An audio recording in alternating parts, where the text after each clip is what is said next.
Peter Attia is one of the most influential voices in modern health and longevity. He's made multiple appearances on the biggest podcasts as well as mainstream media, and his book sells over 1 million copies per year. Even I have it. But recently he's made some appearances in the Epstein files. The worst part about this scandal, aside from the fact that he was too busy to visit his hospitalized son, but found the time to ask Epstein to meet up, is the fact that his book actually has some really solid advice on health and longevity. Lots of Attia's advice isn't unique. You can find this information on any government website. So as an influencer, what really made him special was his reputation and ability to instill faith in us, that we're doing the right thing and will experience some form of positive change. But some of those emails are just so bad, and some of the key anecdotes in the book are just really undermined by the stuff that we know now, so reading it just leaves this awful bad taste. Attia may continue to give good advice, but without his positive influence, he's not going to motivate you to do the right things any more than reading a random ChatGPT summary of the topic. So this video isn't just about Attia, and by the end, you'll understand why it's faith, not information, which motivates you to stay consistent, and how to stop outsourcing yours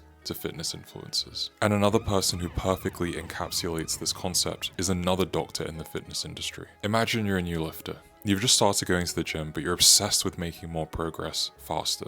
Not that way, but through knowledge. So you binge all of Dr. Mike's content and he's got you in the gym doing this. At this point in your journey, your ability to stay consistent with this thing that you don't really have complete confidence in is entirely tied to your faith in this person that you don't even know. And that's because of a unique phenomenon in self-improvement called progress latency. When you first start training, it takes a while for the results to show, and a lot of people need results to truly confirm that they're heading in the right direction. So what fills that gap? Discipline supported by faith. Faith that the person teaching you is right and will lead you to the results that you want. After you start seeing some results, your confidence grows and routine should kick in to keep you consistent. But that faith stage is crucial for most people. I had faith in Peter Attia and Dr. Mike. When I first started training, I'd take notes on their videos like they were uni lectures, noting down all the optimal rep ranges for hypertrophy and nutrition advice that I could find. Then I remember watching this video and it honestly felt like a huge betrayal. I watched hours of this guy's nutrition content and tried his diet app, only for him to basically confirm that he doesn't have faith in his own methods and had to rely on surgery and drugs to lose weight. The worst part is that despite my own confidence growing over the years that I spent lifting, I still had so much faith in Dr. Mike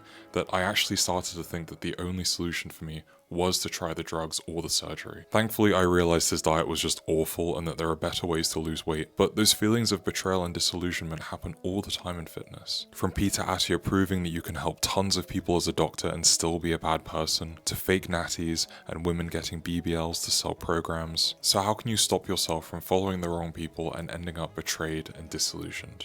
Well, you need to fight against the need for certainty and replace faith with fun. The secret that science-based lifters don't want to tell you is that if your goal is growth and health, you can do almost anything in the gym and make progress. That's why calisthenics athletes, despite not training like bodybuilders, still look aesthetic. So I challenge you this week, if you're a bodybuilder, just pick a random calisthenics skill that you find cool or fun and give it a try. If you're only going to the gym because you feel like you have to and you're obsessed with doing everything perfectly, you're not going to make it compared to the guy who shows up and does some weird suboptimal exercises but loves the process and stays consistent for the next 5 years. If you can decide on a goal and find a fun way to get there, you're going to be unstoppable. And that's honestly the new meta in an age where everyone's so locked in and obsessed with doing everything perfectly. That's what the purpose of this channel is, and I'm going to keep trying to find fun and effective ways to help you reach your goals. So thank you for watching and make today count.